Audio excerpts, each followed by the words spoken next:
평안하셨습니까? 오랜만에 매일 예배로 여러분과 함께 합니다. 오늘은 7월 25일 목요일.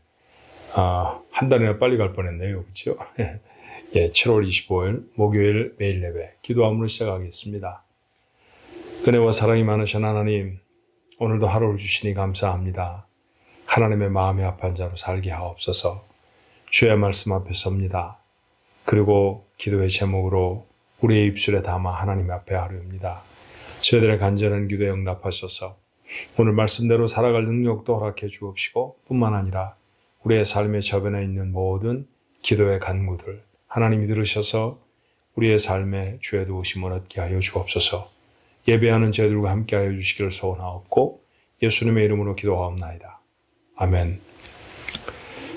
찬송가는 260장입니다. 우리를 죄에서 구하시려 라고 하는 제목의 찬양이에요. 찬송가 260장 함께 찬송합니다.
오늘 우리가 함께 생각할 하나님의 말씀은 열왕기하 15장 27절로 38절의 말씀입니다. 열왕기하 15장 27절로 38절.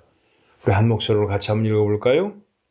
유다 왕 아사랴 제52년에 르말레의 아들 베가가 이스라엘 왕이 되어 사마리아에서 20년간 다스리며 여호와께서 보시기에 악을 행하여 이스라엘로 범죄하게 한 느밧의 아들 여로보암의 죄에서 떠나지 아니하였더라. 이스라엘 왕 베가 때 아수르 왕 디글랏 빌레셀이 와서 이온과 아벨멧 마아가와 야노아와 게데스와 하솔과 길르앗과 갈릴리와 납달리 온 땅을 점령하고 그 백성을 사로잡아 아수르로 옮겼더라. 우시아의 아들 요담 제20년에 엘라의 아들 호세아가 반역하여 르말레아의 아들 베가를 쳐서 죽이고 대신하여 왕이 되니라.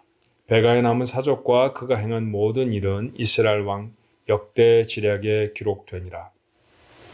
이스라엘의 왕 르말레아의 아들 베가 제2년에 유다 왕 우시아의 아들 요담이 왕이 되니 나이가 25세라. 예루살렘에서 16년간 다스리니라.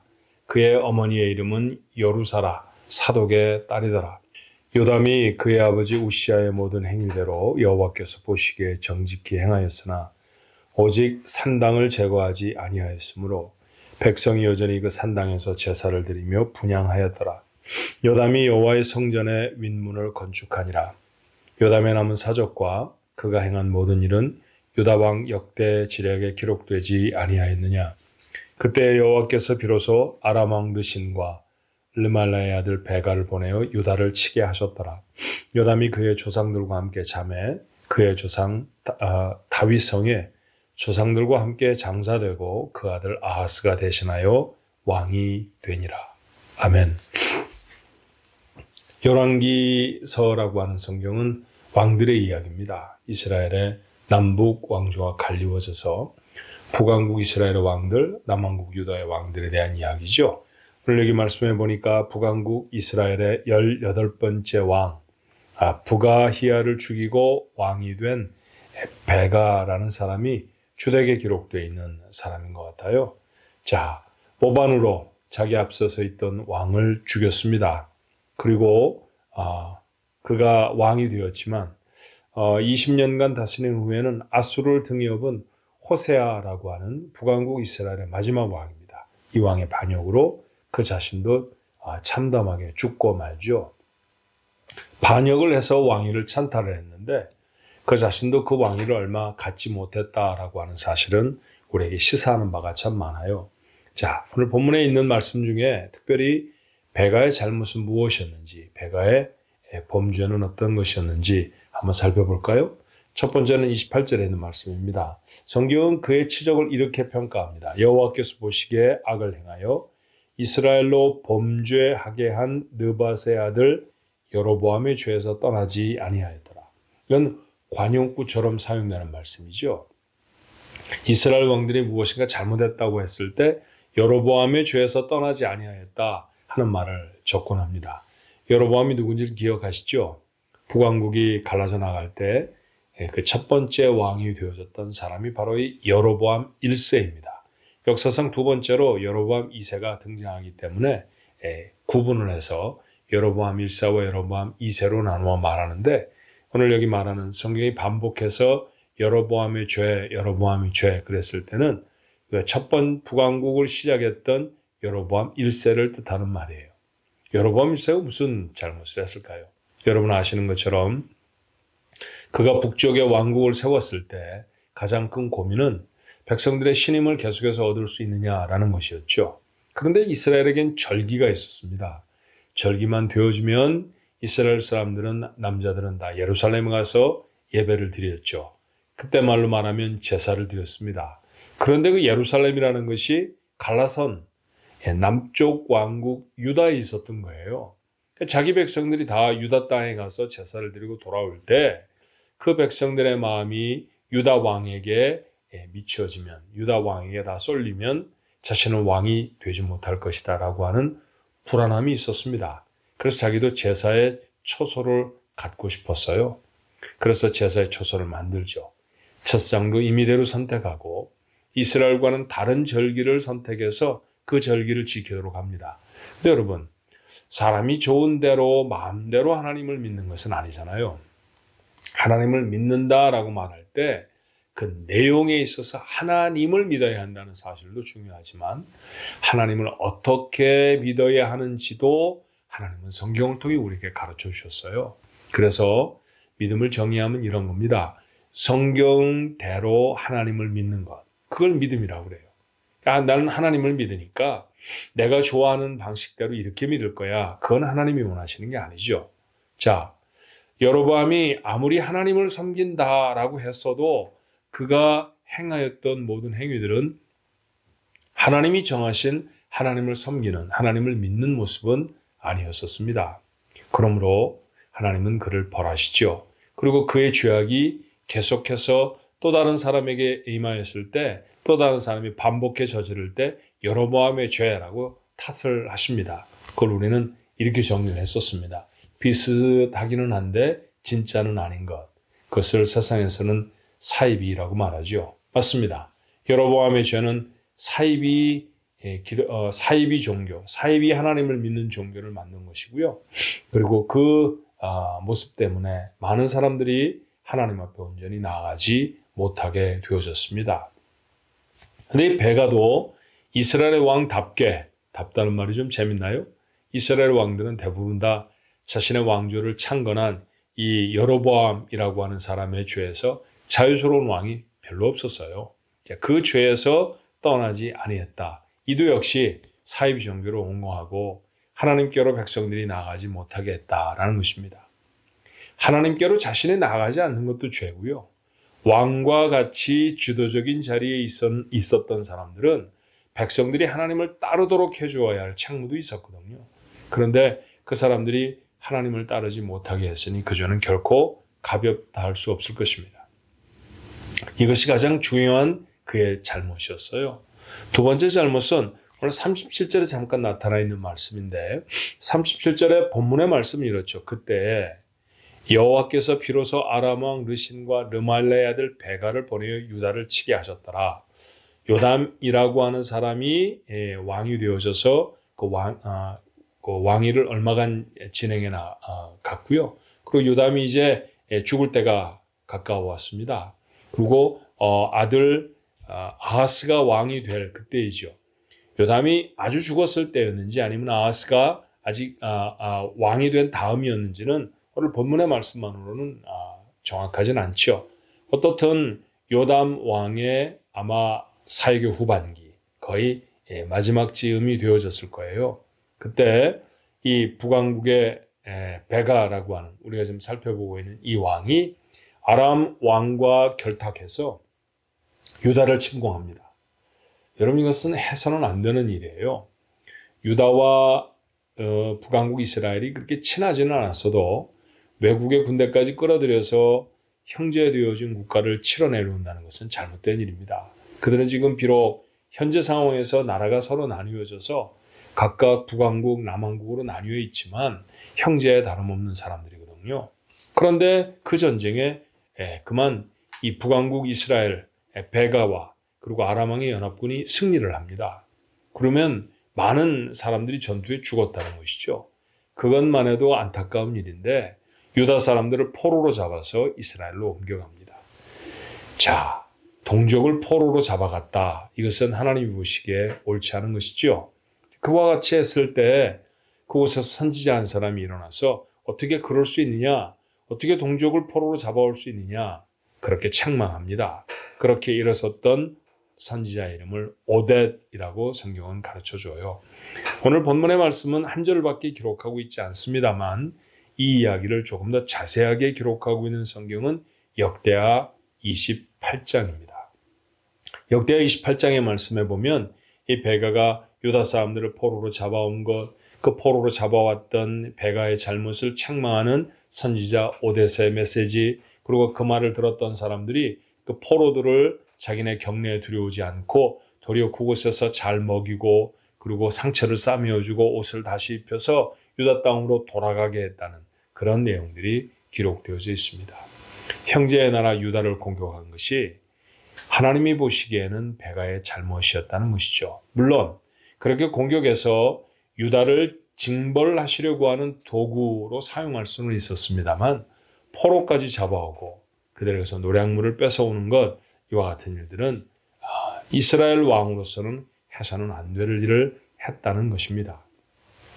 자, 오늘 이런 얘기가 열왕기 하에 기록되어 있는데요. 이 말씀을 통해서 우리가 받아야 할 교훈이 있다고 하면 뭘까요? 우리가 매일 예배를 통해서 조금 가볍더라도 그 말씀이 우리에게 전하는 이 교훈이 무엇인지를 짧은 시간에, 긴 시간 동안에 나눌 수가 없기 때문에 조금 깊이 있는 깨달음은 갖지 못한다 할지라도 그 말씀이 우리에게 주시는 오늘 내가 따라가야 할 하나님의 메시지는 어떤 것인가 라고 하는 것을 우리가 살펴보는데 이 매일 예배에 굉장히 중요성이 있죠. 자, 오늘 이 말씀은 여러분에게 어떤 교훈을 주고 계십니까? 저는 한 3가지 정도가 있지 않나 하는 생각이 들어요. 첫 번째, 베가는 자기가 왕위를 지키기 위해 노력하는 사람이었습니다.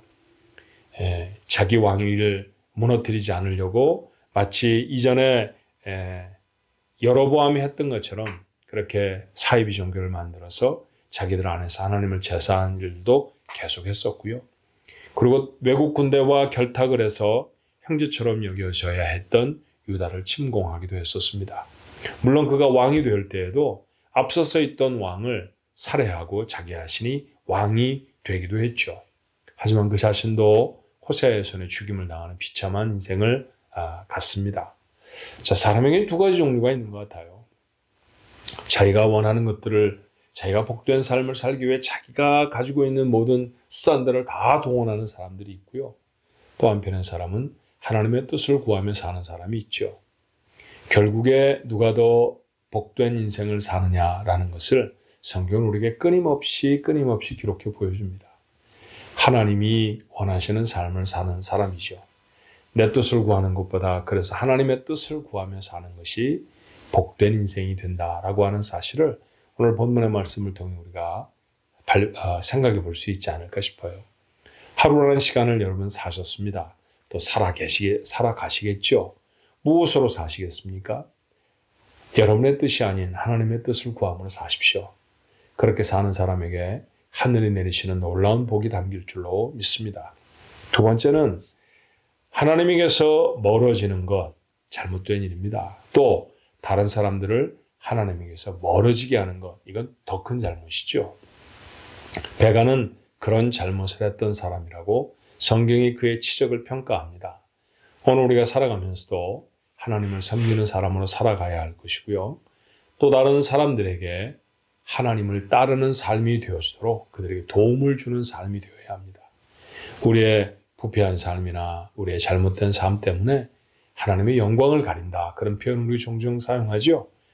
누군가가 하나님을 따라 나서려고 하는데 내가 조금 잘못된 행동을 보여서 그 사람이 혹시 하나님 앞에 나오지 못하게 된다고 하면 이건 참 큰 잘못인 것이죠. 하루를 살며 그런 부분에 주의하며 살아갔으면 좋겠습니다. 마지막 3번째로 나라는 갈려져 있어도 유다와 그리고 북이스라엘은 한 형제 되어진 원래 한 나라였습니다. 그러니 군대를 동원해 침공하고 저들을 죽이고 사로잡아오고 이런 일들을 해서는 안 되는 것이었죠. 맞습니다. 오늘도 곁에 있는 형제를 돌아볼 수 있는 선한 마음이 우리의 마음이었으면 참 좋겠어요. 가깝게는 가족을 돌아보고 좀 넓혀서는 교회의 가족들, 우리가 한 믿음 안에 식구 되어진 사람들을 돌아보고 조금 더 넓히면 여러분의 이웃, 함께 일하는 동료, 그런 사람들을 섬길 수 있을 것입니다. 잘 섬기십시다. 그것이 하나님이 원하시는 복된 삶을 살아가는 사람의 삶의 방법입니다. 오늘 그런 삶으로 살아서 여러분의 삶에 하나님의 복이 임하시기를 주님의 이름으로 축원합니다. 기도하겠습니다. 눈에 보이는 것, 자신의 이익을 쫓아 살다가 다 잃어버린 사람들이 있습니다. 내 뜻이 아니라 하나님의 뜻을 따르며 사는 사람들이 되게 하옵소서.